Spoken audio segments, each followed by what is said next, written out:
Pada Agustus 1931, sebuah kapal selam berangkat menuju ujung dunia, menembus kawasan yang dikelilingi es. Di dalam kapal tersebut, sekelompok penjelajah bertekad memecahkan misteri besar di Antartika. Mereka tidak hanya bertujuan mencapai ujung dunia, tetapi juga mencari apa yang tersembunyi di wilayah yang paling misterius dan belum dijelajahi di bumi ini. Dalam suhu yang sangat dingin, kapal ini menempuh ribuan kilometer di bawah lautan. Namun, beberapa minggu kemudian, perjalanan kapal selam ini berakhir dengan sangat tragis.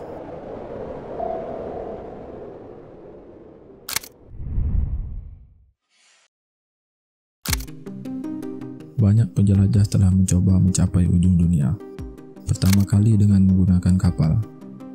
Namun, mereka harus menghadapi suhu es yang melampaui batas kemampuan manusia. Kapal mereka sering terjebak di gunung es dan banyak kru yang tidak selamat dari perjalanan ini. Ada juga penjelajah yang mencoba berjalan kaki, namun apa yang terjadi, mereka berakhir tragis. Selama berabad-abad, ratusan penjelajah tewas dengan tragis. Ekspedisi demi ekspedisi gagal, banyak nyawa yang melayang. Tetapi, keinginan manusia untuk menemukan yang tidak diketahui tidak pernah surut. Salah satu penjelajah yang paling berani dan visioner adalah Sir Herbert Wilkins.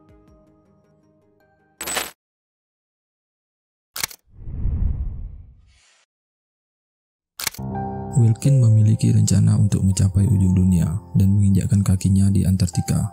Dia sangat yakin ada cara untuk mencapai tujuannya. Karena kutub utara terletak di lautan yang dipenuhi es, Wilkins yakin penjelajahan ini hanya bisa berhasil jika dilakukan dengan kapal selam. Dalam usaha ini, Wilkins menggunakan tabungannya sendiri, mengumpulkan uang dari mana saja yang dia bisa, bahkan tetap mengajar perkuliahan siang dan malam. Wilkins juga menerbitkan buku tentang rencananya menuju Antartika.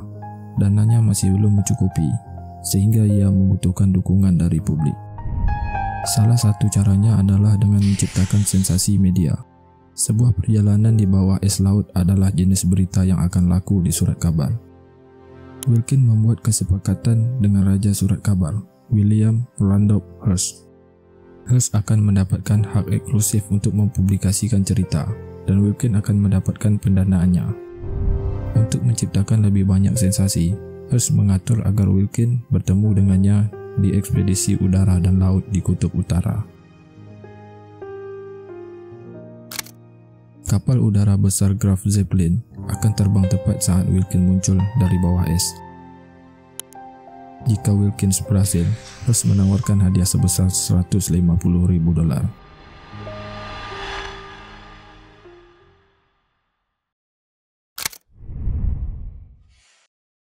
Wilkins merencanakan perjalanan dengan kapal selam Nautilus yang dimodifikasi oleh arsitek angkatan laut terkenal Simon Lake.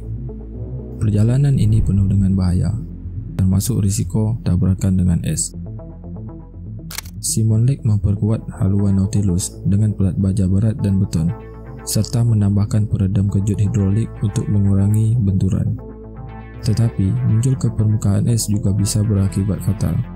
Jadi, Lake melengkapi bagian atasnya dengan karet kereta luncur yang memungkinkan kapal meluncur dari bawah es. Nautilus bisa terjebak di bawah es selama berhari-hari, namun kapal selam perlu muncul ke permukaan untuk mengambil udara dan mengisi ulang baterainya.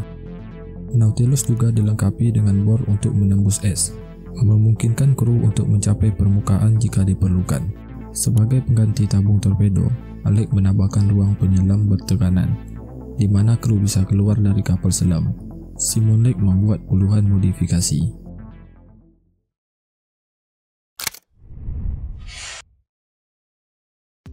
Pada 16 Maret 1931, saat ekspedisi bersiap untuk berangkat, Wilkins tampil berani di hadapan wartawan. Well, I haven't anything particularly for myself just at the moment. I hope to go ahead with my submarine plans sometime in the future. What will that involve? Another trip to the Arctic, Sir Hubert? Yes, we'll first have to build a suitable submarine, one that will be much more simple than the Nautilus. It will possibly take 6 or 8 months to build it, and I don't know when we can really get a start. Para kru menyiapkan barang-barang di atas kapal untuk pemeriksaan terakhir sebelum meninggalkan galangan kapal. Wilkin berharap dalam waktu sekitar 6 atau 8 bulan mampu menyelesaikan perjalanan di bawah es, berangkat dari Spitsbergen sekitar awal Juli. Namun di dalam hati, dia khawatir banyak modifikasi pada kapal selam itu tidak perlu dan bahkan berbahaya.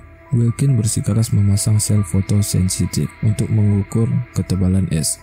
Tetapi Simon Lake menolak. Wilkin hanya menyewa kapal selam tersebut untuk ekspedisi dan tidak banyak yang bisa dia lakukan kecuali menerima kapal selam sebagaimana adanya. Modifikasi itu menyebabkan masalah sebelum perjalanan dimulai. Seringkali memaksa kapal kembali ke pelabuhan untuk perbaikan. Ketakutan Wilkin pun terjadi. Bor es tidak bekerja selama pengujian dan perusahaan teknik lain dipanggil untuk mencari solusinya. Masalah mekanis menumpuk dan Wilkin mulai merasa tertekan.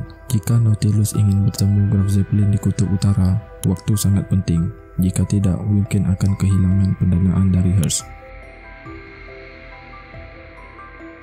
Pada bulan Juni, Wilkin memutuskan untuk berangkat meskipun ada masalah mekanis. Perjalanan dimulai dengan peralatan terbaru. Kapal selam ini diharapkan mampu memecahkan misteri terbesar di Antartika. Wilkin berangkat pada musim panas, berlayar melintasi lautan menuju Antartika, menempuh lebih dari 3.000 km. Minggu berganti bulan, Wilkin masih melakukan perjalanan di bawah lautan es, sebelum akhirnya berakhir di Alaska. Perjalanan melintasi Atlantik sangat melelahkan. Kapal selam tersebut mudah terombang-ambing oleh badai Atlantik Utara yang ganas. Kru mulai menyadari betapa tidak nyamannya Nautilus. Kapal selam itu sempit dan penuh dengan perbekalan, sehingga ruang menjadi sangat terbatas. Untuk 20 orang, hanya ada satu toilet yang terbuka di antara dua mesin. Kru harus menghabiskan sepanjang hari berdiri karena tidak ada tempat untuk duduk. Hanya beberapa tempat tidur yang digunakan bersama oleh kru yang memberikan sedikit kelegaan. Wilkin mengirim pembaruan radio harian kepada Hearst, mendokumentasikan perjalanan yang penuh tantangan. Pagi ini, gelombang sangat besar hingga naik ke dek kapal. Hampir semua orang di atas kapal mengalami mabuk laut. Dan ketika pompa lambung Nautilus gagal, kotoran, minyak dan muntahan mulai menggenang di kaki kru.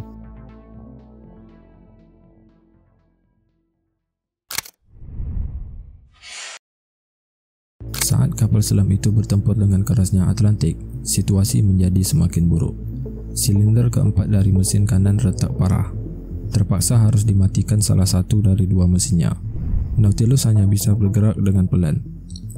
Namun, pada 13 Juni, Nautilus berhenti mengirim pembaruan radio. Selama beberapa hari, tidak ada yang tahu nasib kapal selam itu dan krunya. Pada 15 Juni, kapal perang Wyoming menemukan Nautilus terombang-ambing tanpa tujuan sekitar 1000 km di timur laut Azores.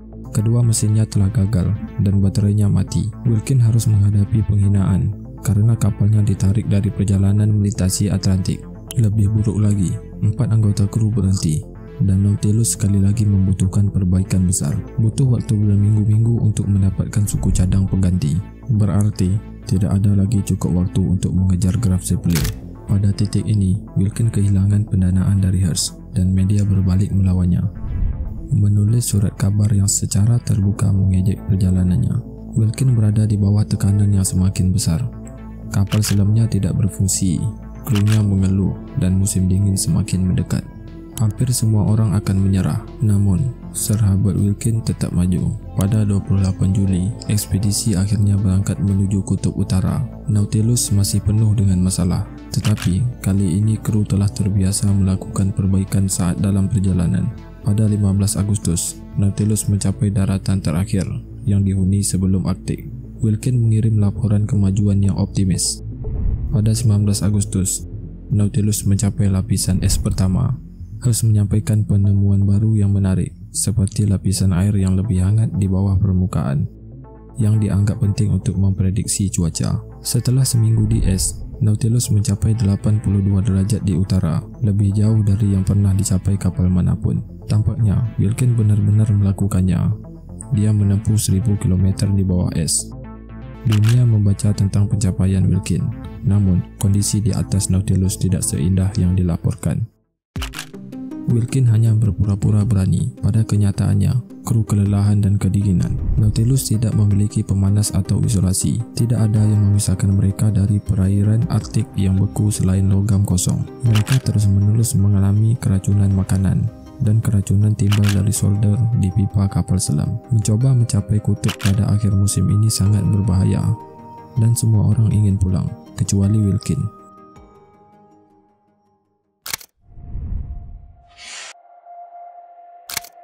Pada 22 Agustus, Wilkin memerintahkan untuk menyelam di bawah es. Tetapi Nautilus menolak. Kemudi penyelaman tidak merespon. Wilkin mengirim penyelam untuk menyelidiki apa yang terjadi. Saat penyelam kembali di dalam kapal, dia segera kembali dengan penemuan yang sangat mengejutkan bahawa kemudi kapal itu telah hilang. Mungkin terlepas dan entah bagaimana tidak ada yang menyadarinya. Wilkin curiga kru telah menyabotase kapal selam untuk mengakhiri ekspedisi ini. Dalam pesan pribadi, Hearst menekan Wilkin untuk melanjutkan ke kutub, mengingatkannya akan kesepakatan mereka.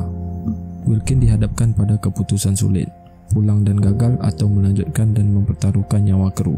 Pada 31 Agustus, Wilkin memerintahkan tangki pemberat Nautilus diisi untuk menyelam dengan menabrak es. Suara karet kereta luncur menggesek es menggema melalui seluruh struktur kapal, seolah-olah Nautilus sedang dihancurkan. Wilkin telah kehilangan akal sehatnya. Dia tidak mungkin mencapai kutub dengan kapal selam yang rusak. Namun, Wilkin bertekad untuk membuktikan suatu hal. Mereka melanjutkan beberapa kilometer. Kru mencoba untuk mengebor beberapa kaki es, namun sia-sia. Bor yang dipatenkan Simon Lake tidak berfungsi. Pada 6 September, Wilkin akhirnya mengirim transmisi radio yang menyatakan perjalanan Arktik mereka berakhir. Wilkin telah membawa Nautilus ke tempat yang belum pernah dijangkau kapal selam sebelumnya.